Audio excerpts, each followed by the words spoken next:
lights we stand, crescent dirt in hand.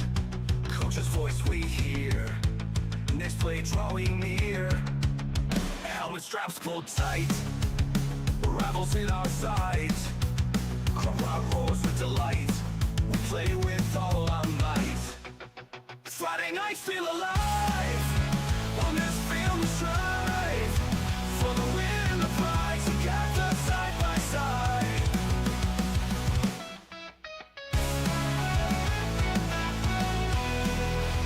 Helmet straps pulled tight, rivals in our sight. Crowd roars with delight, we play with all our might. Friday nights feel alive, on this field we strive for the win and the pride, together side by side. Sweat and grit and grind, leaving fear behind.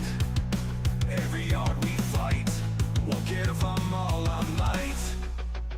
In the huddle we unite, every struggle, every night. Through the falls and the climbs, we hold the line. Friday nights feel alive, on this field we strive for the win and the pride, together side by side.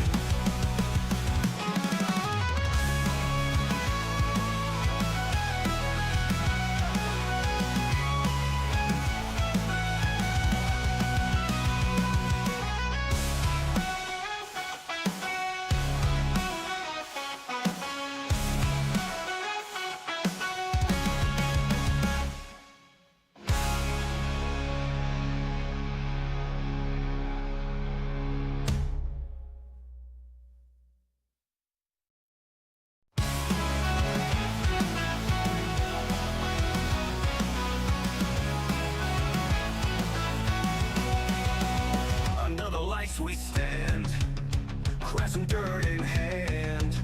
Concho's voice we hear, next play drawing near. Helmet straps pulled tight, rivals in our sight. Crowd roars with delight, we play with all our might. Friday nights feel alive, on this field we strive for the win and the pride, together side by side.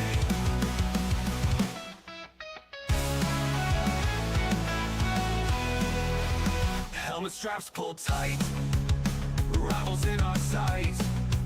Crowd roars with delight, we play with all our might. Friday nights feel alive, on this field we strive for the win and the pride, together side by side. Sweat and grit and grind, leaving fear behind. Every yard we fight, we'll give them all our might. In the huddle we unite, every struggle, every night. Through the falls and the climbs, we hold the line. Friday nights feel alive, on this field we strive for the win and the pride, together side by side.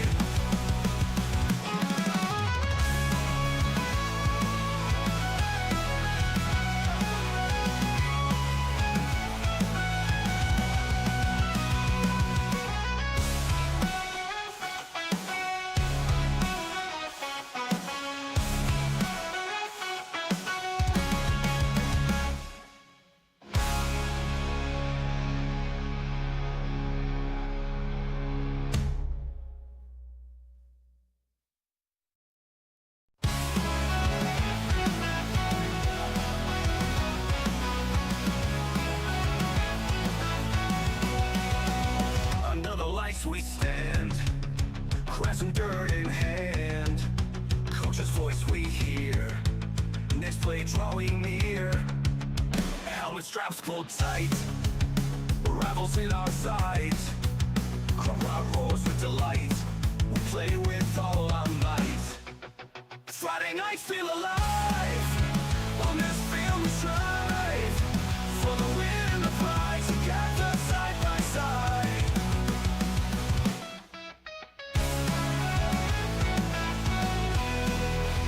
Helmet straps pulled tight, rivals in our sight. Crowd roars with delight.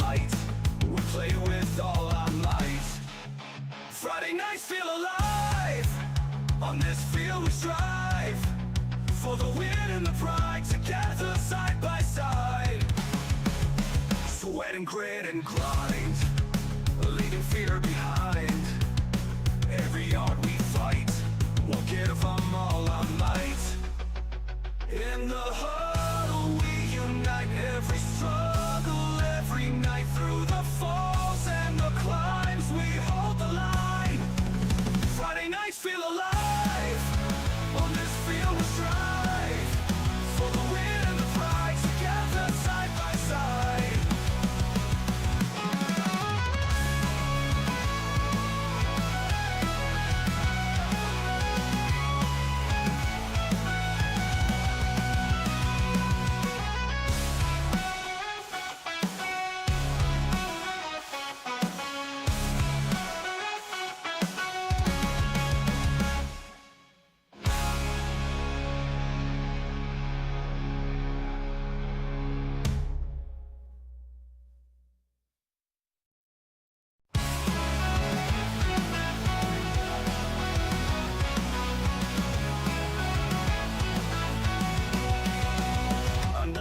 We stand, crescent dirt in hand.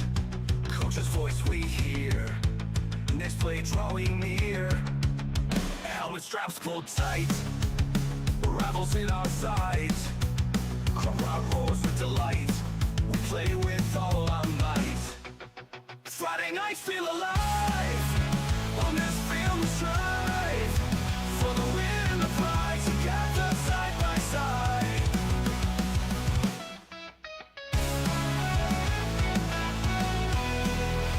Helmet straps pulled tight, rivals in our sight. Crowd roars with delight, we play with all our might. Friday nights feel alive, on this field we strive. For the win and the pride, together side by side. Sweat and grit and grind, leaving fear behind. Every yard we fight, won't give them all our.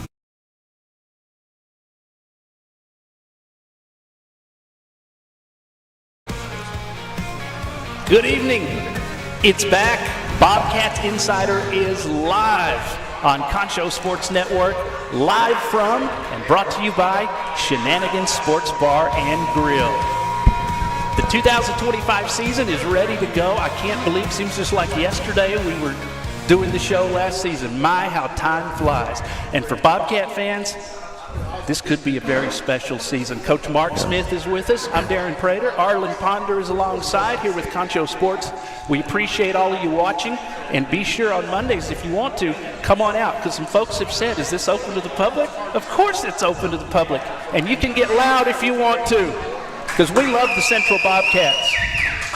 And I'll tell you, at the end of practice, Coach Smith, those speeches that you give, I felt like I could go run through a wall after hearing that. I really could. It gets me fired up for the rest of the day. We may bring you out to do that, yeah, sometime. Man, that's nice. Well, we'll have you run through the gauntlet or something with the running backs one time. That'd be some good footage for Concho Sports. Right? Yeah, I'm ready. I need us pep talk first, if that's Let's okay. get Darren run through the gauntlet. We'll do it.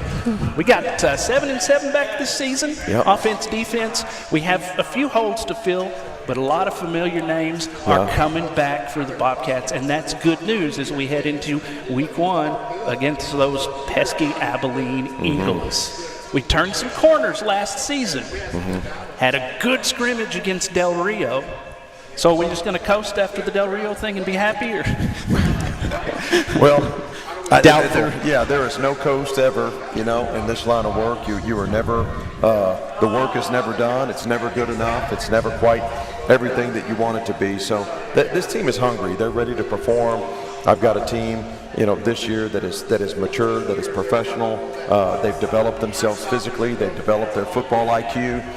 And it's been a process from the moment that the season ended a year ago through winter conditioning and setting the tone for what you want to do. That leads you right into, your spring football, summer training and conditioning, which now you can do football skills and drills and that. So we were putting installs in all through the summer as well. So to get you ready for this game, I think my biggest emphasis to the team And the reason that we did everything we did and the way we did it through the summer and through training camp is I want to be in mid-season form when we play on Friday night. I think there's a lot of teams that lose that game in the opening game because they haven't quite worked all the situations. They're not quite ready for every scenario that you could be faced with. And when you play an opponent like we do, the number 5 ranked team in the state, Abilene High, you got to have everything buttoned up. So there's a level of urgency that goes with that. There's a level of preparation that has to accompany that in order for you to be at your best. And that's what we plan on doing. Did you know that this will be the 99th meeting? 99. Abilene High and San Angelo Central. Really? 99th meeting in the Wow. history of this game. Now, there's been a lot of good ones over the years. Oh, yeah. Yep. And this will be another one for sure. It took a last-second field goal, I believe, the last time we beat them. Or one of the last couple times we beat them. Yep. Yeah. They are always tough. It's always a tough Well, game it may come for down to us. that again. You know, I just this will be a good game. It's two good teams, and I feel very good about our team. I know they do as well. They've got a lot back on their team, and I like a banger of an opening game, and this is that. You know, I didn't set the schedule; it was already set before I got here. But I do. I like playing a really good quality opponent in the opening game, and this certainly fits the bill. You certainly have one, and we're going to talk more in depth about that matchup coming up a little bit later on. Plus, we have an awesome hype video y'all are going to love. It's going to get everybody hyped up. So we're going to debut that here a little bit more down the road here at Shenanigans. So let's talk about a lot of expectations because you turned that corner last season. Yep. You got that first win in a while over Cooper. It spoiled their homecoming. You got that was a good homecoming for you. It was. Having grown up just right up the road from Shotwell Stadium. It's a great atmosphere we'll be in Friday. Let's talk about some folks that are returning on offense, starting with offensive line and some new people, some new names and holes that you feel like you have needed to fill this season. Within the offensive line, you know, I think that, you know, I believe games are won with big guys moving other big guys around. Yep. I think that the formula for winning football still is play great defense and be able to run the football in a physical, dominant way. And, you know, I've got a really good group of guys that we've got in the mix there. You're going to see a lot of two-way players between the offensive and defensive line, which is a little unusual sometimes. But, you know, I think I've mentioned on our program before, every time we go through our skills and drills before spring football, I have every player on the team work on both sides of the ball. And team 107, this will be the 107th team in the history of San Angelo Central football. You know, we got to find the right formula that works for this team. So we play everybody on both sides. We find out who can do what, and we see what gaps we need to fill. And out of that, we have our so-called draft, I guess you would say, where we try to put the team together on paper with the staff. And there was a lot of tug of war over a lot of the linemen. And in particular, I think we're more deep in the skill positions where we can just play one side of the ball or the other. But within the line, there was a real tug of war, and both of them wanted a lot of those guys. So you're going to see some crossover players. We do have primary guys on one side of the ball or the other, but you'll see more crossover than we've ever had at the lineman position as far as I've coached high school football. Now, is your O-line and your D-line, with you saying that, are we deep there, or is it just because they're just that outstanding of a player? I think it's a little bit of both. I think we do have a depth issue. We're not as deep on the lines as we are in other positions on the field, but it's not that the depth is that much of a problem. I think it's really just we're looking for the best people that we can possibly put on the field, you know, when it comes time. And so whenever you rotate guys on the defensive and offensive line, and you got guys working both sides, there's a real structure to that, how you practice that. Right. There's a continuity that's developed between those guys when they're on each side of the ball. So you got to be careful about how you do that. But when all the guys are primarily working offense, well, you're developing your other guys that are rotating in on the defensive line at that point. I see defensive line as a lot of a rotation. You've got, you know, we operate mainly out of a 3-down structure, so you got 3 of those big guys in there, but I think you need about 8 to play the course of a game. And within the offensive line, you've got a lot of those guys, you know, that are crossover players as well. You know, centers can play guard on either side of guard, and tackles can play one side or the other. You don't have a lot of crossover between guard and tackle, but we do that a little bit here. So, and when those guys are primarily playing defense, and you got your other guys that are working in there on offense. So it's been good. We got a good group, a good mix, but you will see some crossover there. And a lot of teams are really sweating it when they have to reload at quarterback. Micah Smith looked very good, and he has some I mean, he has a lot of good weapons that he's going to be able to utilize Well, this season. I think that quarterbacks are always a product of how well people play around you. And, you know, when you've got good protection and everything up front, when you got elite skill out there, then it makes those guys look better, you know. And, you know, I think if we play well around, you know, the quarterback position, then we certainly will be successful at that. I think we got really good elite receivers. We got good tight ends, running backs. All those guys are back from a year ago on our team, and that extra year of maturity and professionalism and focus and growth in football IQ is going to help the team out. I think you saw a little bit of that in the way that Del Rio structured their defense against us. They did something new that they didn't do the year before. They played a 3-high safety structure, and they had 2 corners playing over the top. There were 5 guys back there, you know, at about 12 yards off the ball. They were just saying, because we've got really good skill, that we're not going to let you throw the ball down the field. And so when they do that, it opens up you to be able to run the ball, and we ran it almost 70% of the time in that scrimmage there, and it was and ran it very successfully. But if teams are going to commit to doing something like that, you got to establish a great running game, and then when you get the running game going and they bring those guys down to add extra hats, now you got open wide receivers out over the top. So it's kind of a give and take, you know, with that. But yes, Well, it makes your team not just one-dimensional. It makes that two-dimensional where you can go, well, it okay. does. And then when you've got really good wideouts on both sides of the field, you know, you can't say, okay, well, we're going to double cover this guy on this particular play and leave somebody else singled up. I think that people have a real matchup problem when they look at how they want to defend us and what they want to do in order. And if you got to pick your poison with us and hope that you disguise it well enough and can cover up some other things when you make your defensive calls, because we do. We got elite wideouts, we got great tight ends, we got good backs. Absolutely. I mean, Gavin Johnson, great touchdown catch against Del Rio. Jesse's back.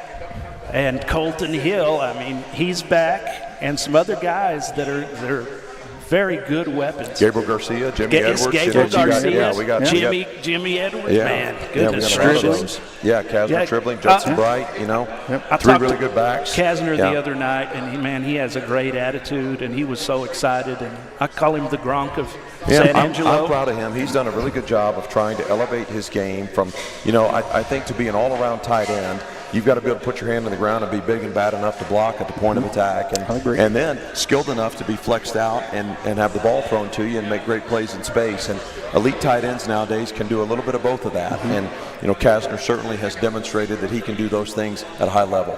And we saw a great season from him last season, and it was something we haven't really seen in a while, is utilizing a tight end that can get his body on the ball and get in between. We got good tight end bodies here at San Angelo Central, and then I like having 2, 3, 4 of them if you want to put them in there, you know, all at once. I like playing the bully ball type with that and extending the line of scrimmage and putting more guys down there and establishing a running game, throwing play action over the top. You know, those are things that I like doing. Play great defense, run the football, take advantage of the passing game, you know, when the opportunities are there. Absolutely. And even though they schemed for all those wideouts, didn't do them much good. A shutout. Well, 4 touchdowns to none against Del Rio. Yeah, it was a lot. We scored a lot. They didn't score very much. So, I don't know exactly. They didn't run the scoreboard in there, and that wasn't the point. I wanted great work. I wanted great unit work and focusing on down in and down out. Do they have the right mental disposition to play one play to the next, regardless of the circumstances that were going on around them? They were excited to play. It was a lot of fun. That Bobcat defense showed up.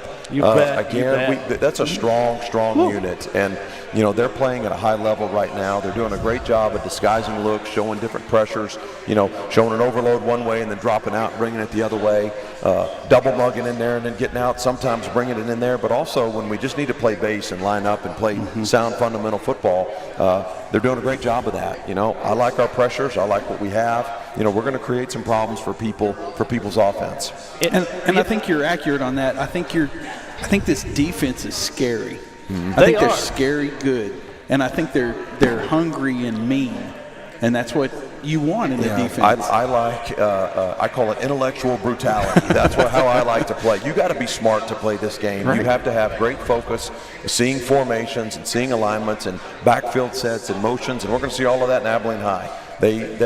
They provide a lot of offensive variation where they're going to move people around pre-snap and in and out of different personnel groupings. But that's what our defense is built for. I like to build it around, and what are the extreme scenarios and cases that you're going to see, so you're prepared for all of those things. So teams don't just get up and play static football anymore. They're going to move and change things, try to create matchup problems, but I like to have answers for all of those things, and our defense has done a great job with that. And they do. They play with a physical, violent nature. It starts and ends on our defense with Mason Van Sickle and what he brings and his just physical play, but also his intellect, his football IQ, and understanding what offenses are trying to do. It puts him in the right position. Not only does he make plays, but he's smart. He knows where to go, how to get people lined up, get the structure of the defense the way it needs to be based on what we're seeing. And Action Jackson is back. Jackson Kennedy. Jacob Jackson back in You've got back there all with him. kind of Action Jacksons. we got a lot They're of them. both Action we got Jackson. Jacob Jackson. We got Jackson Kennedy, spelled with an X. We got quite a few. Yeah. Lots of Jacksons. The defense, there were kids getting up slowly. Yeah. From Del, I mean, whoa! I just got hit with a Van Missile. I just got hit with a truck. His helmet popped right off his head. Chin strap still buckled in. Goodness, man. I mean, it was just, that was there. But I think that it also goes to just the physical development and the time that we spend, taking care of our bodies, with our team. We ended up the scrimmage. I mean, our injury report is tiny. I mean, it's very short. You never play this game feeling 100%. So just the mindset and the attitude that it takes to know, man, I'm always in thug mode out there, and we're going to play through whatever it is that we're going to be dealing with. And they had a team of guys that had 7 or 8 guys just kind of limping off the field. But man, it's fun. Football's a game of durability. To play an entire season, you got to have your body's taken care of, and the emphasis that we've placed on that through our elite recovery and the added steps that we've done there, to strengthen our bodies and get them durable to play this game, and the things that we've done in the weight room. We've seen great gains over the course of offseason in the weight room, but functional strength for football is what I believe. So we don't have the old record boards anymore with how many plates can you put on there and squat, We want to be in a power position and create strength for winning at football. Leverage, power, playing behind our pads and create that kind of movement that we want. It's good that you have experience with guys like Ethan Boyd, who started every game last season as a sophomore. Riley Onez, that big old bruiser, is looking great too. He is. Both of those guys do a tremendous job, and you'll see Riley playing on both sides of the ball. Ethan has a role on defense when we do some short yardage things as well. He can certainly knock people back off the ball.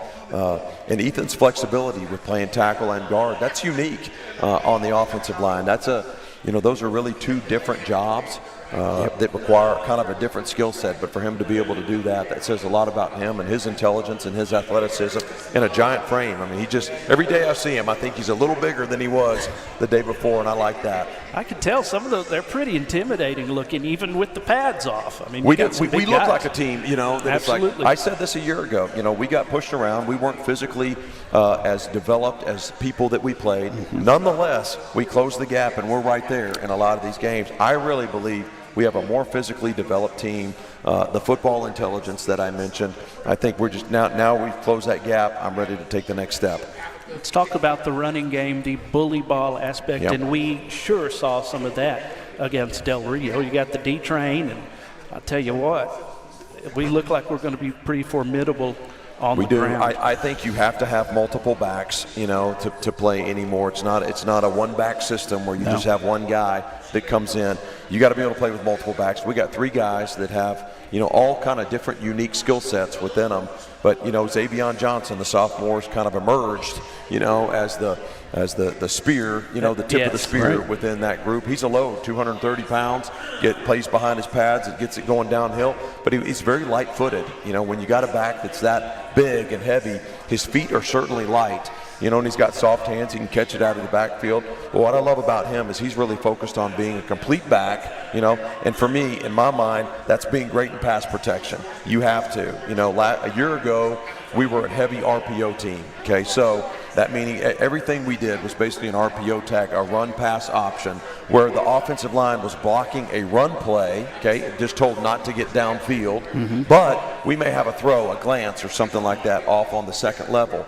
And when it got right down to it and we needed to protect in some longer yardage situations, we didn't really have the ability to do that very well. No. So that was one of my focuses this offseason and developing what we wanted to do offensively. So now we've got, a really good dose of what we call 60s protection, which includes the 5 linemen in the back. You'll also see some 70s pro where the tight end and the back stay inside, on some of our shot plays that we have. But we really had to be better at pass protection when we needed it. RPOs are great. We have a lot of those in our offense right now, but it can't be the only thing you really do, in terms of protection. It's a good thing. We were talking about the receivers and the backs. It's a good thing when I'm sitting here trying to get everybody's name in, and we've got multiple good ones where I have to think about it. I know. Offensive skill, defensive skill, very deep, a lot of good players. I was talking to, Darian Forge, our safeties coach. He's got a deep room. I told him in our staff meeting, I said, you have like a good example of what a college room looks like, okay? I'm not talking necessarily that these are Division I developed players, but you got a room full of really good players, right. All right, how do we find roles for these guys? How do we make sure that we take advantage of each of their skill sets in a way that, all right, this is your role in this defense for this week. This is your role in this defense for this week, because you got really good players, in there. Absolutely. What is this option stuff that you are doing? I'm seeing that option pitch. Yeah, it's a new wrinkle that you seem to be using a little more. I think option football is good. It holds defenses accountable to make sure they got somebody there, keeps you for honest. The quarterback, for the pitch man, and so that's something Coach Garcia has always run. He's our offensive coordinator. He's had the option game as a part of his offense his entire 18 years. He's called offense or been a head coach in his career, and option's always been a part of that. I like that. I think that modern day football in a lot of ways goes back to a lot of the option principles, in terms of your run game. So yeah, I'm happy to have that in as well. And speaking of coaches, Jacob Martin, he's a fiery one. He's great. Yeah, we have Jacob. I'm grateful for him. He and I see things very eye to eye on how defensive football is played. Making sure that we've outnumbered the run game. If they got 6 blockers, we better have 7 fitters. In the run game, and then being sound and fundamentally sound, looking very complex, but being very sound in what we do. And he does a great job of creating an atmosphere on the defensive side of the ball where the guys are fired up and they're ready to play. We've got that angry orange. It's a great ready to come. It's a great atmosphere. It really practice is. too. They take the field and they're ready to go. What's this wounded animal? I heard you at practice. Is that when the ball's on the ground? Well, no, I just think when you got somebody kind of roughed up a little bit, that's that wounded animal. You got to put them away. We're not here to nurse them back to health. We got to put them away. So, yeah. I did use that reference right there. I'm listening. The wounded animal reference. Yeah. Wherever put you it go, down. I go at practice sometimes. You may not see me, but I'm there. And you get us fired up. We need to talk about something we've been fortunate at the last forever is the kicking game.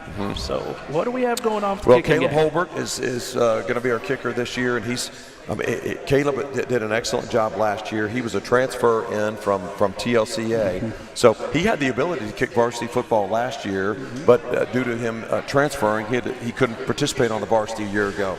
So he was our JV kicker a year ago, and it was almost like every JV game he was at, he opened the game with a kickoff, and it goes out the back of the end zone. The other coach is like, "Why is that guy kicking on the JV?" Right. Well, he had to for a year, but Caleb does a great job. He'll handle our extra point field goal duties and kickoff duties. He also punts as well. He's kind of in the mix with who we have there at punting, but he does a great job, being able to place the ball. Sometimes I'll say, just let's kick this out of the back of the end zone. Sometimes we want them to have to return that thing out. So he does a really good job with those things. And when you got a guy that can just focus on it full time, you can just get better at it. Well, he was one of my former students. So, oh, yeah. Yeah, so whenever I saw that name, I went, he's a pretty good photographer, too. So, he does, in amateur photography, and he does an excellent job. And you'll see him at different events around campus, behind the camera. Oh, yeah. Taking snapshots, we're very fortunate to have him. So second down and 3 could have been second down and 12 if you get 5 yards deep. The defense. I saw you talking about that. It's just a situational little football. tour. Yes, is what it's all about. In terms of like pre-snap penalties and things like that, we can't put ourselves behind the chains with different things. So we got to make sure that we're smart about everything that we do and understand all situations and be very skilled in knowing the scouting report, knowing what to expect when they have this personnel grouping out there. These are the things that go on my checklist right now about what to do. So Yeah, situational football is the majority of football. There's normal downs, and then everything else after that is situational. And the people that handle those situations the best have the best chance to win. Well, and speaking of winning, are we going to look at that hype video now, When Shay? we come back, take a break real fast. Sounds All good. right. Here's what's on the agenda, folks. We're going to play the hype video, and everybody's going to get real excited. And then we're going to talk about these Abilene Eagles who, ranked in the top 10, they're very good. It's going to be a great showdown. Fifth, at yeah. the showdown at Shotwell to start the season. So take we'll that break. A quick break. This is Bobcats Insider from your friends at Shenanigans. I want to thank Luke Cage as well. We'll be back right after this. Check out why First Community Federal Credit Union is the #1 local auto lender in the Concho Valley. With great low rates on new, used, and refinance autos, we can save you money. First Community has great payment options and low prices for GAP, extended warranty, and credit life insurance, so we can make your payment fit your budget. So be smart, bank smart, and contact First Community for your auto financing needs. Pain is never planned, and recovery time is never convenient. But the last thing you want to do is wait for answers. At Angelo MRI, you are more than a number. We can get you results within 24 hours at a price you can afford. So when you need to get back into the game fast, tell your doctor you want to go to Angelo MRI. We hope you don't need us this season. But in case you do, remember, it's your health, your choice, your MRI. At Schertz Landscape, we care about the quality of trees that you put in your landscape. Therefore, we grow our trees here locally in the Concho Valley. As a certified arborist, I not only care about the quality of your tree being planted, but I am also qualified as a tree risk assessor. I can evaluate the health of an older tree or the risk that it may have to you and your property. Come see us at Schertz Landscape, where we care about the quality of your trees. Welcome back to Shenanigans. This is Bobcats Insider. I'm Darren Prater. Arlen Ponder is here. Head coach Mark Smith, Central Bobcats. We're going to break down this showdown with Abilene coming up, but we have something special for you that you're going to see on is it still called the big screen at San Angelo Stadium? And this is going to get you hyped up, folks. This is our brand new hype video that you're going to see this season. Thanks to Shay Harris for all the work he's put in on it for Concho Sports.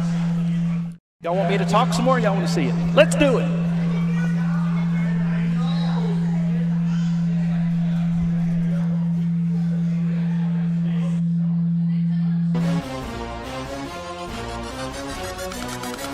I go hard in them. From San Angelo Stadium, it's the Angry Orange. This This is the Wild Wild West, and the Little Southwest Conference is back for another season. I hang in the jail with them hits. Walking like a flame on the hood. Touchdown, Bobcat. Got a main, got a miss. A couple of girlfriends. Touchdown, Bobcat.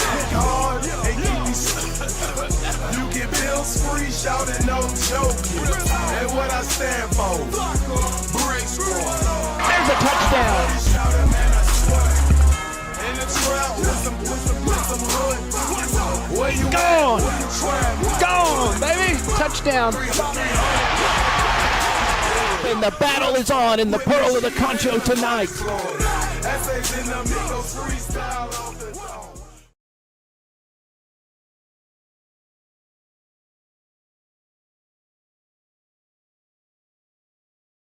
Do that, Darren. We're going I'm ready. through the gauntlet. I'm ready. Next time you're at practice, we'll do it. That was great, Shay. Thank you. That was awesome, Wonderful Shay. video. Great work, man. It's going to be fun. The Russian army, Putin just called and said, we surrender if you're going to send a Van missile at us. We don't want any of that. So let's talk the matchup first. Tucker Beatty. This is Tucker Beatty's old helmet right here. So we had to upgrade our helmet right there from the one that we'd been putting up in here. So this is Tucker's old helmet. It'll be the new one to display right here. This is a Schutt F7 right here. So the varsity is now an all Riddell Speedflex or Axiom helmet. So this is his old helmet there. But I like having this out here because Tucker's dad, Stacy Beatty, our team orthopedic surgeon, here went to Abilene High. So yeah, his son is now playing against his old team. Yeah, that right there. So there's Tucker's helmet will be here with us all season long. Good deal. And this part right here on the front, you have a lot of teams that have something there, but you're going to change that to something different. Yeah, it is. So this is last year. So on the front bumper, they call this the front bumper. It said Angry Orange a year ago right here. So now the front bumper on this year's helmet says 107 to represent the 107th team in the history of San Angelo Central football. So the rest of it the same. We'll still have the same stripe, SA logo, and the San Angelo on the back, and then the number splits the stripe right there. If you're a single digit, it's just right down the middle. But yeah, this is a great helmet. But yeah, it'll say 107 on the front. That's a lot of football been played in San Angelo, and of 107 years, 99 times the Bobcats have played the Abilene Eagles. That's incredible rivalry there. Let's talk about those Eagles. I know you're familiar with them. Oh yeah, being a Cooper Cougar. And we'll see them in a few weeks. But this is Abilene, 5th in the state. I've seen several polls. One had them like at, 9? There's 5. I think Dave Campbell's had them at 9. In other words, they're good. They're good. Good team. They have 2 guys that can play quarterback really well, and we'll probably see both of them. We will. You know, I fully expect to see him. Number one, Braden Henry is the guy that we anticipate starting the game for them. He's a dynamic player with the ball in his hands, and he can do a lot of different things. He can throw it, he can run with it. He's just an excellent, skilled football player, returning player for them, got a lot of experience, and he's surrounded with guys that have a lot of experience for them as well. But when he doesn't play quarterback, they line him up at running back. They put him out there at wide receiver. He's kind of a utility knife, you know, that can do a little bit of everything. When he's not a quarterback, he's about to get the ball. They're going to throw it to him, get it to him, hand it to him, try to get him the ball. The offense really operates and runs through him. They got skilled wide receivers that they have as well. You know, number 3 for them last year really got after us. You know, and they got a guy to kind of replace him. Number 19 is the guy who's going to kind of be their new number 3, so to speak, for this year. But I saw Aiden Serrano is back. He's back. He's back for them as well. They've got, you know, they're a lot like we are. They got a lot of their team that's back, a lot of skilled guys, you know, and very deserving of the ranking that they have, a coaching staff that's had continuity together. I believe most of them been together for almost 17 years on the same staff together. That's as old as a lot lot of our players. Consistent staff. Yeah. Most consistent staff in the state, pretty much. And that's good. You know, that matters. It says people enjoy the school, enjoy the place, enjoy living there and working there. And so when you have people that have worked together for that long, that does, create, some really good continuity within staff, understanding what they want, what they expect from their players. They're going to be an odd structure on defense. They've been playing the same defense for quite a while. For me, just watching them all day today, they got really good linebackers. I like the way their linebackers play. They're physical. They're violent. They do a good job of reading gap schemes, getting over the top with pullers and fitting it. Their defensive line plays a little bit off the ball. They won't really crowd the ball a whole lot, but they're big, strong, physical guys. You see them get a lot of knockback. They scrimmaged Abilene Wiley last week, and they were physical. That I think the strength of their defense is right up the middle.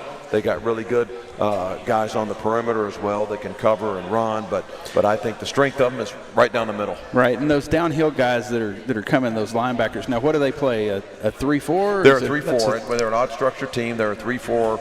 That we've got some. They get into it depending on who it is, and formationally, they could get into a 3-3 type look and had an extra safety back there in the middle, which we've also worked and are prepared for as well. So openers, you never really quite know what you're going to see, from one game to the next. But you certainly try to prepare for everything, and then have a bunch of tools in your tool belt to be able to go to whenever you do realize exactly what they're going to do. And we get a little nervous because, like Mike Tyson said, everybody's got a great game plan until they get hit in the mouth. You get hit right in the mouth.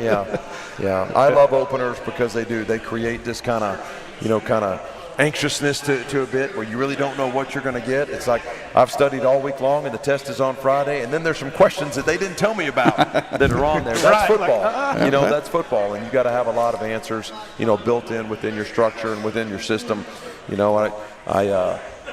Had a great phone call today with Jim Haycock. He is the defensive coordinator at Iowa State. They had a big win in Dublin, Ireland this weekend. They played K-State. Right. He's been a good friend for a long time, and he plays this 3-high safety structure, and we do some of the things that are similar to them. But that's what we were talking about, just the unknown of those first week opponents. Don't really know who's doing what.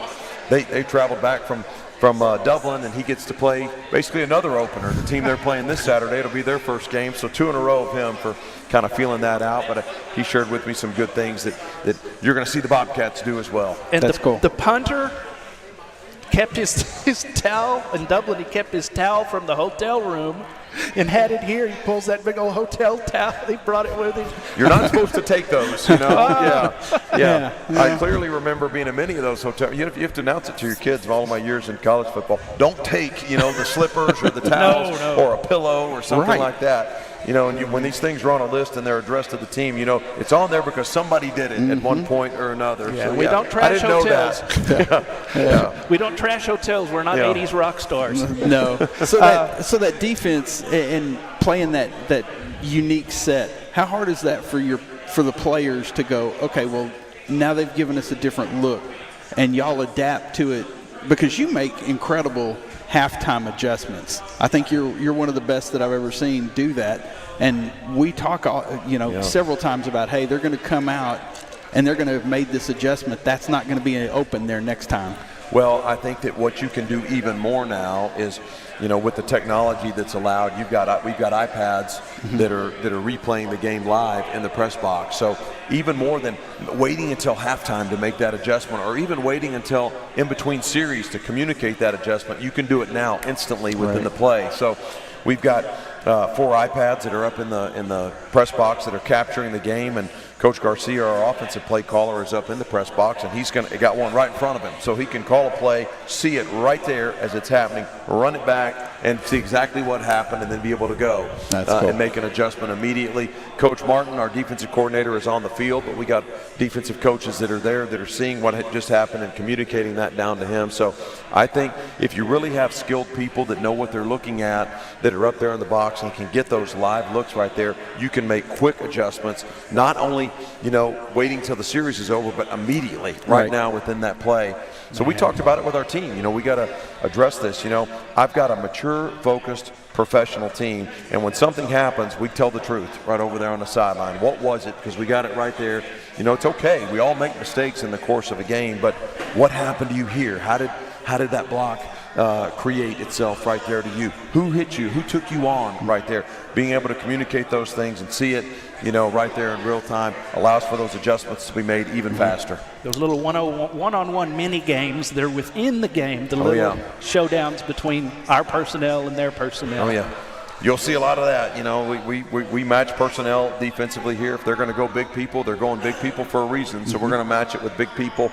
I think the days of having the same 11 guys playing defense every down throughout the game are over. Well, I don't think you can do that anymore, just because the skill set is growing. Yeah. You think back that I'm sure Abilene High and some of these other teams, they have a Pee-wee league that's funneling kids in that they've been playing since they were old enough to walk. Oh yeah, it is. It's a tremendous, kind of, environment that you can just kind of keep playing and go all the way through and start installing an offense and a defense at a young age. We do that here in San Angelo as well. Yeah, I've got a bunch of little Bobcat teams out there that are running kind of very base, formations and defensive structures that we're doing to get them ready for when they're in junior high to play football. Nice coaches at that junior high level. Yeah, some amazing people. Coaches. Yeah, some amazing people, and they do a great job to help, prepare the next generation of Bobcat football. It made me a little nervous when I see Abilene has 2 starters named Strahan. Probably no relation, but that's an intimidating name anyway. Yeah. You talking about Michael Strahan or her? They have 2 guys. Yeah, he's a great player. Yeah. And I'm like, hope they're not related to Michael Strahan. No, I doubt he lives in Abilene. But it's an intimidating name just to hear. Yeah. Speaking of intimidating names, let's go back to Xavion.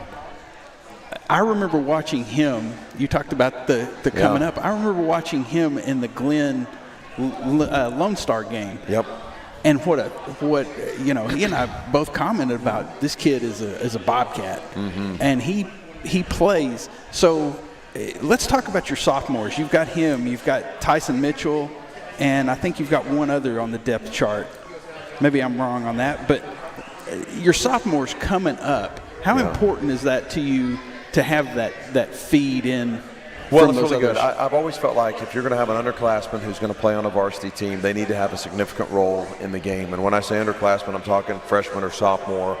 I tell our coaches, if they're going to be on the varsity, and when we meet on Saturday, I don't need to see their play count and they had 6 snaps in the game. I would rather them develop on the junior varsity and play 40 to 45 snaps a game and develop than 6 on the varsity. So when you see a sophomore that's on our team, that's, as long as I'm the coach here, they're going to have a significant role in what we're doing, or they won't be there. They'll go back and play on the JV and develop. So last year we had quite a few more sophomores on the varsity roster. We've got just a deep, team here with our senior and junior class. Don't quite need as many on there, but so the ones that are special. So Zay certainly is one of those. Tyson just got the call up here this past week, so that was an exciting Saturday for him when we called him up and let him know what we wanted. That's a cool call. It's earned. It's earned from him. A few years ago, time flies. There was a quarterback for one of the middle schools that was just running people over. We called him Action Jackson, and we interviewed him and his twin sister after the game. And I look at that picture, and now the last interview I did with him, and it's pretty special. These kids that you do those games and you get to know them and come up, and Jackson Kennedy and his family. It's been a pleasure. We called him Action Jackson back then. I didn't know that. He had a nickname then. His mom I'll said, call him that. Yeah. Remember, and now he is a hard-hitting defensive player. Back then, he was running people over already as a quarterback. And he's a great baseball player, too. He's just an all-around athletic guy. Last baseball season, we got to see him and several other guys that are also on the football team.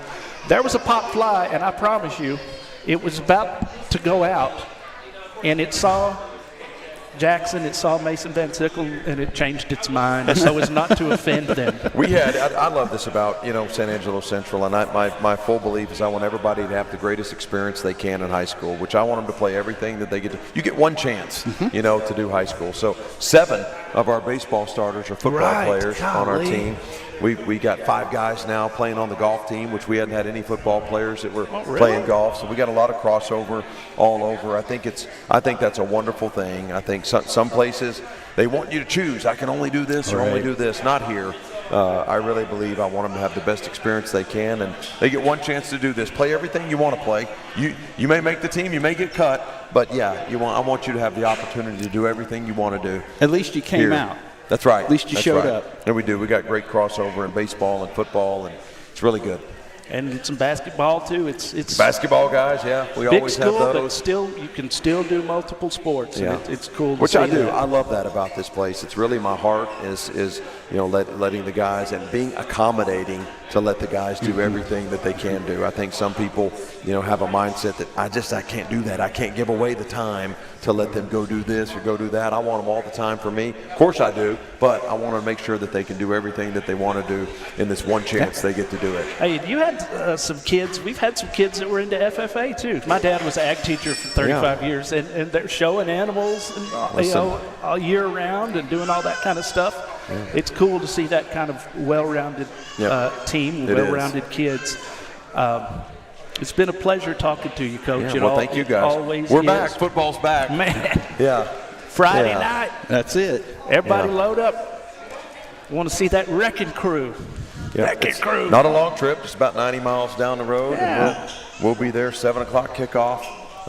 Shotwell Stadium in Abilene. It should be a great environment, great opener, a quality opponent. The 99th time in the history of this rivalry, these two schools have played one another, so it'll be a lot of fun. And I think you may come up and surprise some folks Friday night. I certainly hope so, and I fully am anticipating that. I think, of course, I never know the outcome of what the game may be, but I know this much. The guys that put on that helmet right there are going to be ready to play, and that's what I ask for. That's what I really just demand, that we do that, and I really do. I want midseason form. I want to talk next week, and you guys say, golly, that looked like a team that had been playing for 7 or 8 weeks. That looked like a late season game with how we went out and operated and performed.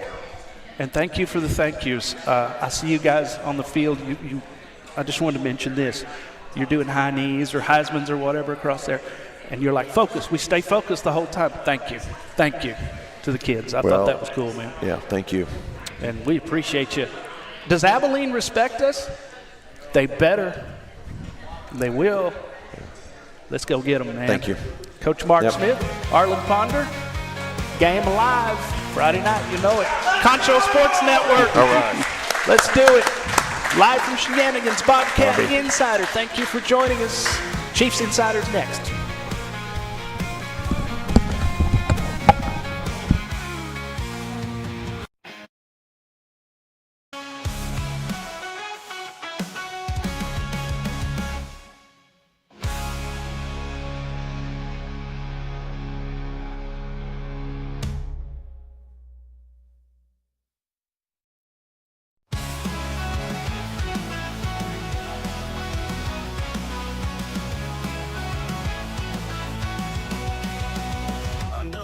We stand, crescent dirt in hand. Coach's voice we hear, next play drawing near. Helmet straps pulled tight, rivals in our sight. Crowd roars with delight, we play with all our might. Friday nights feel alive, on this field we strive for the win and the pride, together side by side.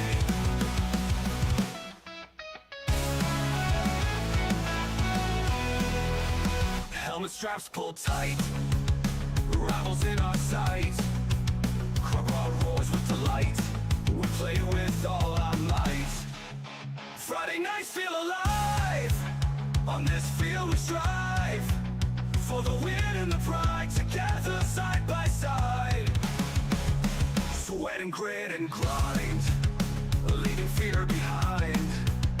Every yard we fight, we'll give them all our might. In the huddle we unite, every struggle, every night. Through the falls and the climbs, we hold the line. Friday nights feel alive, on this field we strive for the win and the pride, together side by side.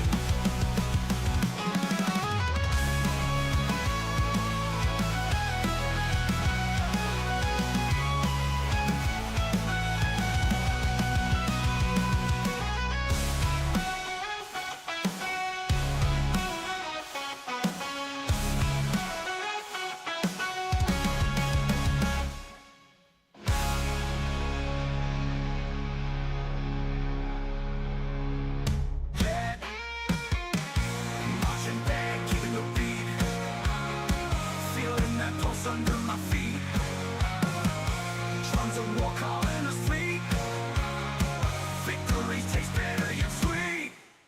Halftime shows with fervor and flair. Pep squad jumping spirits in the air. Coach words gotta beware.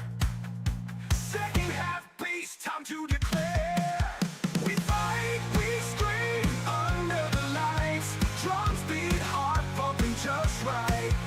We run tornado in the night. Glitter run glory, it's alright.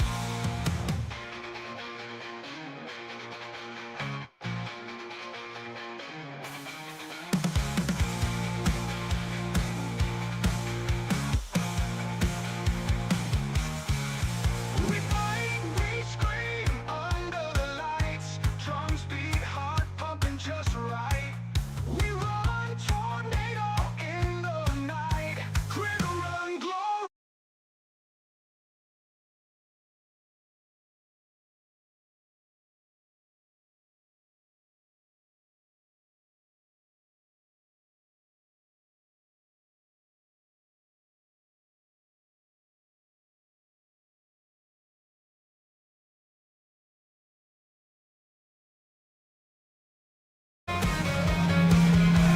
Good evening, ladies and gentlemen. Welcome to a new year of Chief Insider. My name is Chad Miller, and I'm joined by my friend Arthur Andrade, and of course, the guest of every week, head coach Hector Guevara Coach Guevara of the Lakeview Chiefs. Coach, I mean, let's just jump right in. Obviously, a new year, new hopes, new dreams, new goals for your squad. But, of course, before we even dive into next year, we got to look a little bit during 2024. Obviously, the squad may not be exactly where you've wanted it, but just give us your overall thoughts on last season and maybe some of the goals that it gave you as a coach for your team this year. Yeah, last year I just thought we were in ball games. We just didn't have that discipline to finish the game. So I think that's where the major improvement we need to do this year is just stay focused and play one game at a time and just take care of business. Y'all were very competitive, Coach, in many games last year, and a lot of one-score ball games, home and away. Do you think that this year we can continue that, or you think we have a chance? I believe the boys are working hard. I think last year they worked extremely hard last year. They just unfortunate. We had some turnovers at the wrong time. Momentum changed. I believe that they're holding that in the back of their minds right now, knowing that they're a play away or two, from winning those ball games. So I think the maturity, the discipline, the experience will help us hopefully this coming year. Awesome. Was there any games that you maybe kind of helped your squad grow a bit more as a unit? Of course, we'll go into it here in a little bit, but of course you returned about 70% of your team from last year to this year. So maybe is there any games from last year that helped your squad maybe just become a better unit as a whole from last year to this year? I would say the first game of the year, against Fort Stockton, we lost our quarterback late in the second quarter, and Chris Alviso came in, and the kids rallied around him, and we were down 28-7. We came back and gave it a good fight. We came down short. It was 31-28 final score, so it showed a lot of resilience in the want to win in that game. Oh, yeah, for sure. And, of course, you mentioned Fort Stockton. We'll get into it a little bit later in this segment. But you mentioned Christopher Alviso, obviously kind of the first guy we're going to highlight in this, where you're returning 9 of your offensive starters, one of them being Alviso. Of course, you mentioned coming in late in the second quarter against Fort Stockton, and then proceeded to throw on the season over 2,000 yards and about 28 touchdowns. Kind of talk about what you saw from him growing into that starting role this year that helped him maybe become just that much better this year as you start the year. Yeah, he's just a hardworking young man. He works hard every day. He hits the weight room. Very competitive. He's one of those quiet leaders. He shows by action, and he's very versatile on the field. Which he's capable to run the ball if he needs to, but he's able to read the defense and distribute the ball to the different receivers. A couple of the other starters that was mentioned, of course, in what's known as the Bible of Texas football, Dave Campbell's Texas football. Braylon White, wide receiver in the offensive line, Connor Williams. Just talk about those two names specifically and kind of what they mean for you and your offensive unit. Braylon's definitely a playmaker, but it helps to have the other side. You have other receivers just like Christian Esparza, Nick Leyva, Chris Rodella, Calvin. There's a lot of receivers that I think they work together, which it helps each other to get open. So and that's where Chris comes in. He's able to see the open receiver, and according to the receivers, they're always open. So I remember last year, Coach. Yeah, so he'll distribute the ball to the kid that's open. So he does a very good job doing that. Coach, I remember last year doing stats for Lakeview, and on the receiver side, you had 10 or 12 receivers every game that were thrown to. So you guys had a lot of receivers. Yeah. That got on the board. And that goes into our kids' mindset. They run routes and knowing that they may have a shot at the ball. So they do a good job being selfless and knowing they're doing the right thing for the team.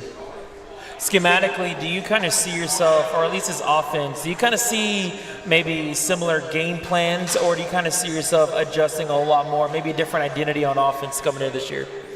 Similar. We don't change much. I think you get at what you do and don't get too fancy, too creative. I think there's times that we add a little glitch here and there, but you got to be good at what you do. You can't just have 100 plays and be good at none.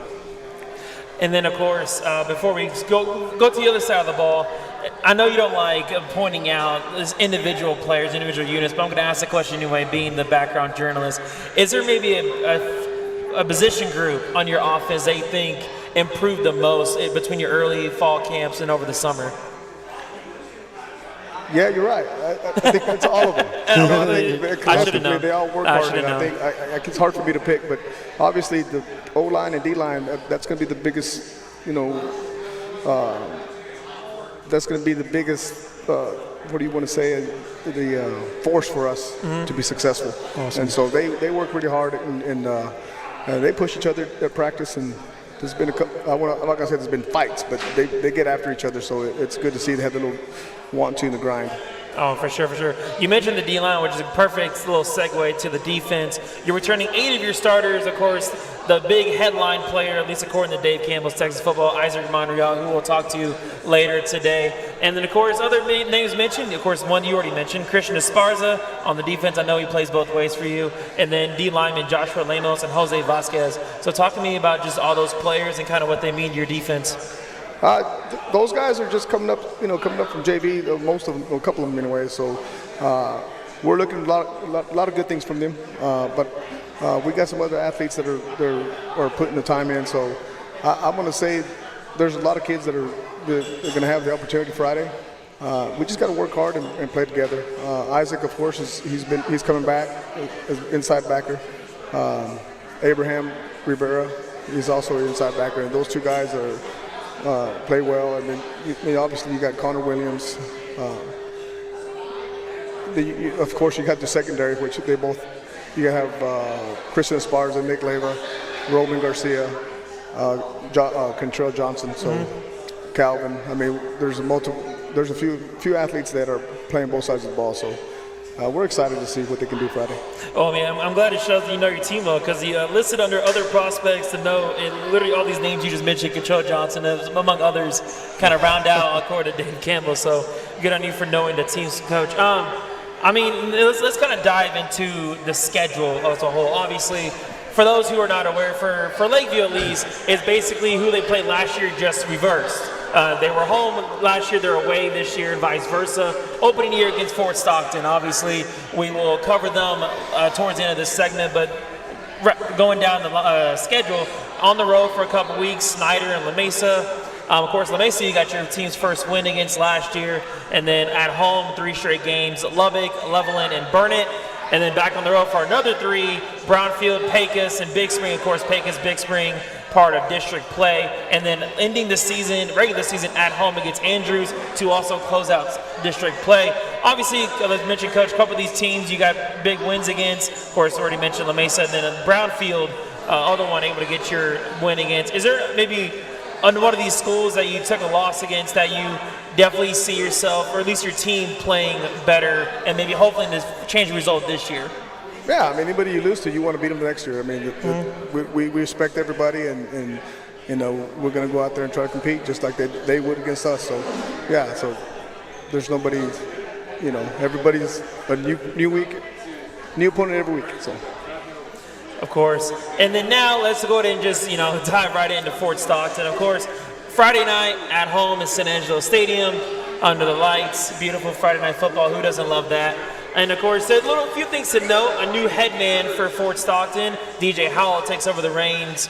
So I'm not sure if you have any history with that coach at all. No, sir. Oh, then there we go. So there'll be a new little, I guess, reintroduction. Maybe a new rivalry born, but at least a reintroduction of both squads. And then somebody to note, Cash Norman, the quarterback for Fort Stockton, missed half of the year with injury, but I believe y'all did have to face him last year in the opener. Well, I don't believe Norman's back. He left. Okay. They got a new quarterback, Lujan, I believe. He was a running back last year, so he's very good. Throws the ball, runs the ball well. They got a handful of receivers. The linemen are big, fast. So it's going to be a tough game. Our kids are preparing for it, and we're excited.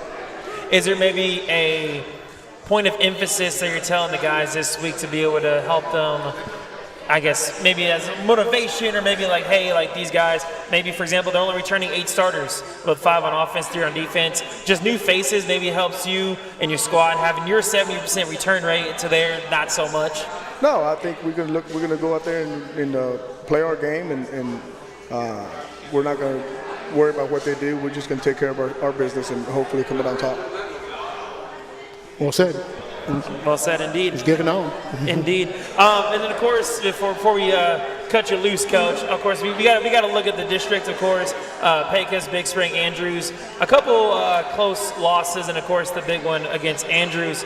You know, what is something you see in district play this year that you learned from last year going into this year? All right, we just got to stay healthy, and we, you know, what our Achilles heel last year was turnovers, and we got to eliminate those, you know, as much as possible. And we know things are going to happen, but we got to overcome and adapt to adversity. So going into district, we're hopefully healthy, and that's going to be the main key. Is there any, and of course, I'm going to ask the question, being the background journalist that I am, is there any players who maybe didn't get much playing time last year that are excited to see on the field this year? No, everybody that's going to be on the field, it's going to be on the field, and they worked hard to get there. So. You know, I got to try, for the record, for y'all at home, for y'all here in Shenanigans, I got to try to ask these questions. But, of course, Coach Guevara keeping it close to the chest. But, I mean, partner, anything for Coach here at all? Now, Coach, I'm excited. I hope, you know, I know all San Angelo, all the Lakeview tribe in San Angelo is excited. So let's get started with a bang. Fantastic. Coach, we appreciate your time. When we come back, we are going to interview a couple Chiefs players, get a little insight on the student and, of course, the players on the field. But when we return, the Chief Insider presented by Shenanigans. Check out why First Community Federal Credit Union is the #1 local auto lender in the Concho Valley. With great low rates on new, used, and refinance autos, we can save you money. First Community has great payment options and low prices for GAP, extended warranty, and credit life insurance, so we can make your payment fit your budget. So be smart, bank smart, and contact First Community for your auto financing needs. Pain is never planned, and recovery time is never convenient. But the last thing you want to do is wait for answers. At Angelo MRI, you are more than a number. We can get you results within 24 hours at a price you can afford. So when you need to get back into the game fast, tell your doctor you want to go to Angelo MRI. We hope you don't need us this season. But in case you do, remember, it's your health, your choice, your MRI. At Schertz Landscape, we care about the quality of trees that you put in your landscape. Therefore, we grow our trees here locally in the Concho Valley. As a certified arborist, I not only care about the quality of your tree being planted, but I am also qualified as a tree risk assessor. I can evaluate the health of an older tree or the risk that it may have to you and your property. Come see us at Schertz Landscape, where we care about the quality of your trees. Welcome back to Chief Insider live from Shenanigans. Here I have a couple of Chiefs players, one of which is a regular on the show, Isaac Monreal, also known as Nacho, as I just learned today. Did not know that. And then also joining us, Misael Rodello, the left tackle of the Chiefs offense. I mean, look, gentlemen, welcome to the show. We appreciate y'all being here. Thank you for having us. Yes, sir. Fantastic. I mean, Isaac, we'll start with you. Obviously, as I alluded to Coach earlier, you're one of the named players in Dave Campbell's Texas football, being one of the key defensive players for the team. Just talk to me about just yourself and your play style for those who may not be aware of just what your play style is, being the inside linebacker and on this Chiefs defense. So my play style is trying to relay the call to our team, have everybody know their assignment, and after that just try to do my best to fulfill my responsibility on the field. Fantastic. And then remind me, you are what classification are you? I'm a senior. Senior, fantastic. So senior leader on the Chief defense. I mean, well, first thing, another thing to really mention, y'all just started school. Yes, sir. Obviously, got to be in the classroom, student athletes, student is first there. Kind of talk to me about kind of how you're feeling about your class schedule thus far. This year, it's not too bad. I like it. A few college classes and just staying on task. That way I can put in the work on the football field. Awesome. Fantastic. And then we'll come back to you, I don't you worry. But Messiah, obviously, give us a little bit of background about yourself. Unfortunately, some of your teammates were mentioned here, but you were not. So let's get to know you a little bit. Tell us about who you are. Kind of, you play on left tackle for the team. What do you like to? Just give us a little bit about yourself here. My name is Bisa Rodello. I'm the starting left tackle for the Loki Chiefs. Heck yeah. I've been a 3-year varsity starter since my sophomore year. Fantastic. Awesome. I'm in all dual credit AP classes. So I'm ranked number 3 in my class. Awesome. I'm also a senior. Hit those books pretty hard. Yeah. Sounds like it. Yeah. I just like to see myself as a leader, to the rest of the younger guys and try to be that guy that steps up and leads the team. I mean, hey, number 3 in your class, obviously a very smart kid, definitely a lot better than I ever was in school. Talk to me just a little bit about your class schedule being a senior. I'm sure probably some, just like Isaac here, some college courses, some AP courses. So right now I'm in dual credit English, dual credit government, dual credit math. And last year I took my dual credit chemistry, so I got that out of the way right now. I dreaded chemistry so much. Yeah. Well, being a big bookworm over there, do you have kind of what has been your favorite class thus far? Maybe your favorite, just favorite class as a whole. What's your favorite subject? I think English is my favorite subject. I enjoy writing and stuff like that, and I feel like it's a class where I'm free to express myself and branch out and express my thoughts. Awesome. Yeah, I mean, nothing wrong with that. I know you mentioned. Also, I remember both of you guys from where were we at? The Annex building, the Spanish building, or whatever it's called. Yes, sir. I forget what the name of the call that we're in, that part of town. But I do remember you guys every day, walking through the halls. Yes, sir. Fantastic. Well, you know what? This question is going to be for the both of y'all. Obviously, Isaac will get a little more background for those who don't know you yet later on.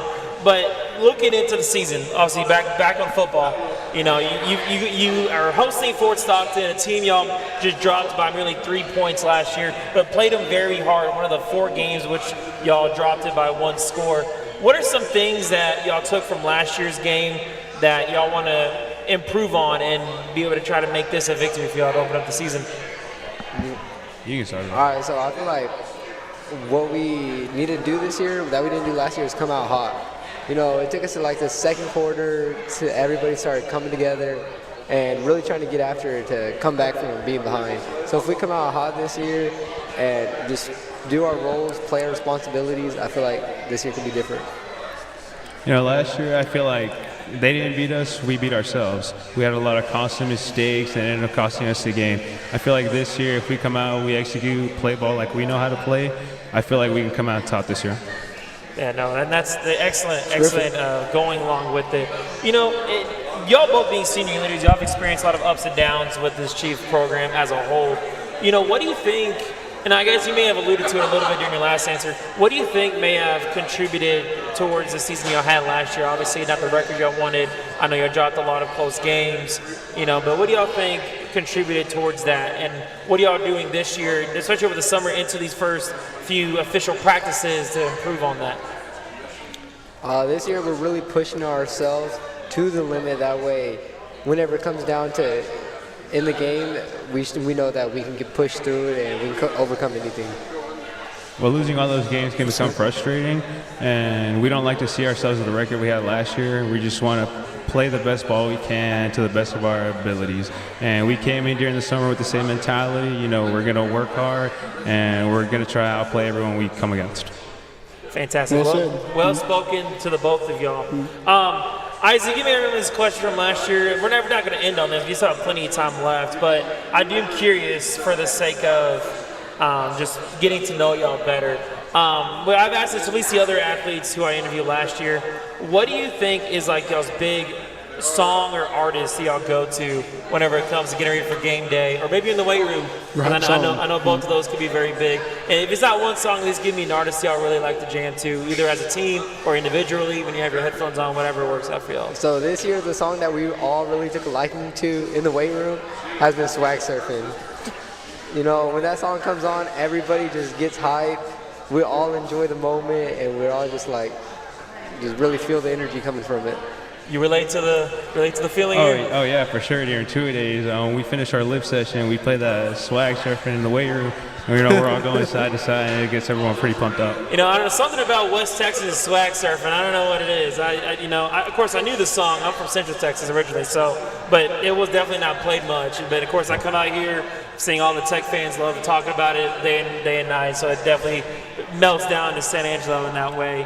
For you, Miss Ayed, we mentioned it with Coach earlier, talking about some of the key starters on this team. Talk to me about Christopher. He took over late in the second quarter last year. What did it mean for you knowing that your original starting quarterback gets hurt and then all of a sudden you have this sophomore comes out and has to take over this offense for eventually the rest of the season?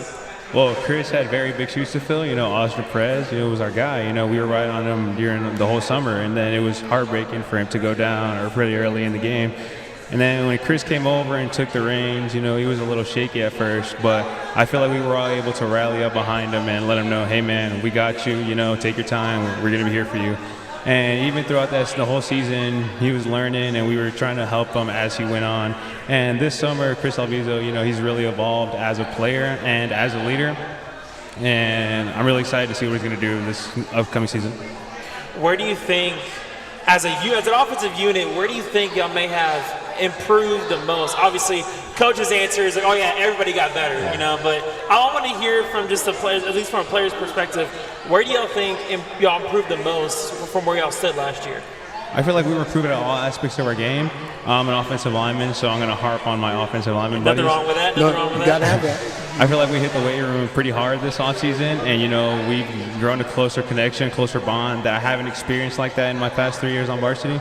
So I feel that us coming together closer and getting bigger, stronger, and faster, and I feel that we're going to be a scary group to watch this season. I love the confidence that's just seeping out of you. Isaac, very similar question to you. I mean, your defense had a lot of bright spots. Obviously, when it comes to the final scores, may not be exactly where you all want it to be, but a lot of bright spots, forcing a lot of turnovers, a lot of big deflections. We saw a lot of speed on that defense last year. What do you think? Do you think it's a very similar identity? Do you think it's a little bit different from where it was last year? So I think it's pretty similar to this year. We lost a few players, not that many, but the ones that did step up to fulfill those shoes, I feel like they have a lot of common abilities that they're replacing. So I feel like we'll come out pretty similar. And then talk to me about some of your teammates here. Obviously, Christian Esparza, and then some of your defensive linemen, Joshua Lemos, Jose Vasquez. Obviously, some love for the boys in the trenches there, at least in the front seven. Talk to me about what it's like being able to play behind them. It's really different this year. I feel more confident in being able to move horizontal on the field because I'm not worried that linemen are coming to get me. They demand a lot of double teams and really take a lot of the pressure off of me trying to read the linemen and all that. So, more confident on the field playing behind them. Now let's take a look at a little bit about Fort Stockton, of course, from an individual player perspective. Coach corrected me. Of course, unfortunately, even if you have all the information in the world, sometimes it's wrong. The different quarterback you'll be seeing with Fort Stockton, of course, was the running back of what Coach told me last year. What do you expect, maybe, from what the coaches have been talking about with film and other strategies coming up to this week? We expect pretty much a run-heavy offense, and if they're not going to run, they're going to try to get the ball out quick. And from what we've been practicing, I feel like if we do our job, it's going to be a close game. Hold them pretty good. Awesome. And then same question for you. Obviously, last year, y'all had a slow start, but kept the game very close offensively towards the very end. Obviously, only a 3-point difference. What's that offensive mindset going into this game against the Panthers? Obviously, we can't afford to start slow. That really killed us on most of the games this season. So I feel like we're just going to focus on, getting mentally prepared pregame and just coming out and firing on all cylinders. Another question for the bulk of y'all. We'll start with Misael this time. Who is, and don't say yourself, because I know you always want to see yourself get better, but who is somebody on the field that you're excited, on your side of the ball, excited to see do what they do? I think I'm excited to see Isaiah Rios. He was our second running back last year, and I feel like this year, he's our team captain. He's a senior running back, and I've been playing with him, since 7th grade. and I'm just excited to see him put it all together, and we're going to score a lot of touchdowns this season. And he's the kicker as well, right? Yes, sir. Yeah, Play defense. I seen him play soccer, in games. I'm about to say, I knew him. Like, the name sounds so familiar. And, of course, I knew him as a second running back. I knew he was more of a change of pace. He did a lot of things for y'all. But I knew he did something else, and it was kicking duties. And now I remind myself. Isaac, same question goes for you. On your side of the ball, not yourself, who are you excited to see most do what they do on defense? This year I'm pretty excited to see Joshua Limos. This is his first year going to be on varsity. He played a few games towards the end of the year last year, but this year he's going to be a starter. And, you know, he really got after it this offseason, was there majority of the time. And just his size, I feel like he's going to do pretty good this year on the line. Now, walk me through it. Lamos, is he more of a DT, fill the gap type of guy, or is he more of an edge? More of an edge. More of an edge? Set the edge, yes, sir. Fantastic. Now, senior leaders, I'm going to, on the spot, camera in front of you, what do you, let's see, I want to make sure I word this properly for the sake of, doesn't get y'all in trouble in terms of with your teammates. What's your challenge for your defense this year? So challenge is to know your role and do your best to fulfill that role. You know, you might get beat a few plays, but you got to make sure that you get after it more than you get beat. Offensively? I feel like our biggest issue, is just going to be staying composed. Obviously things aren't going to go the way we wanted. And just the ability for us to be able to regroup and move on to the next play is going to be really big for us this season. Fantastic. Awesome. You have anything? I said awesome. Well said. Well said, I know. Well spoken, young man. We appreciate y'all's time. But, once again, Isaac Monreal, Misa Rodello, let's give them a round of applause for these fantastic student athletes. We appreciate y'all's time. Lakeview Chiefs, man. Indeed, the Lakeview Chiefs. But, partner, while the student athletes are here, I want to hear your little insight. I know I've been asking a lot of questions. I want to be able to let you have a moment. What do you expect maybe from these Chiefs this year? I know you mentioned have some experience with these student athletes and whatnot. Yes, sir. No, I remember, Coach being a teacher at Lakeview, I knew who the kids were, the athletes, and most of them were pretty good kids.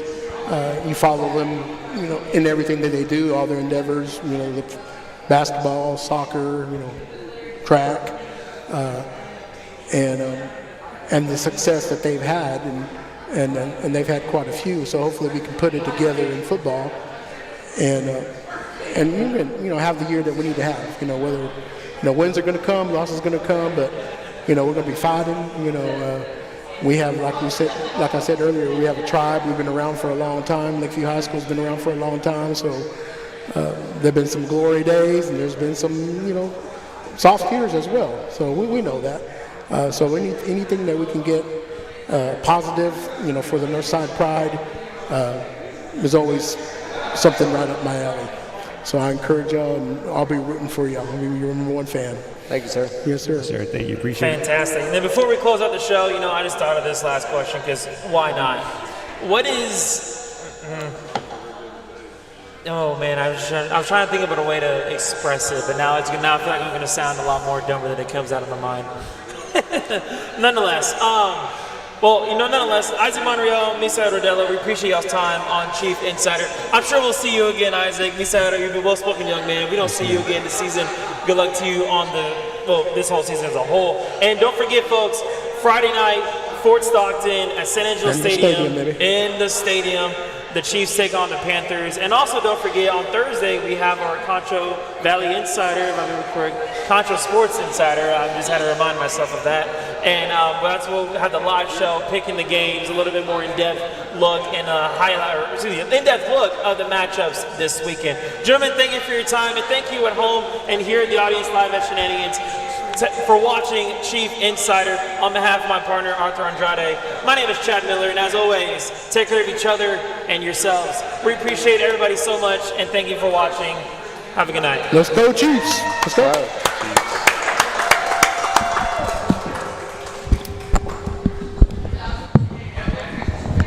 Appreciate y'all so much. Yes, sir. We appreciate y'all.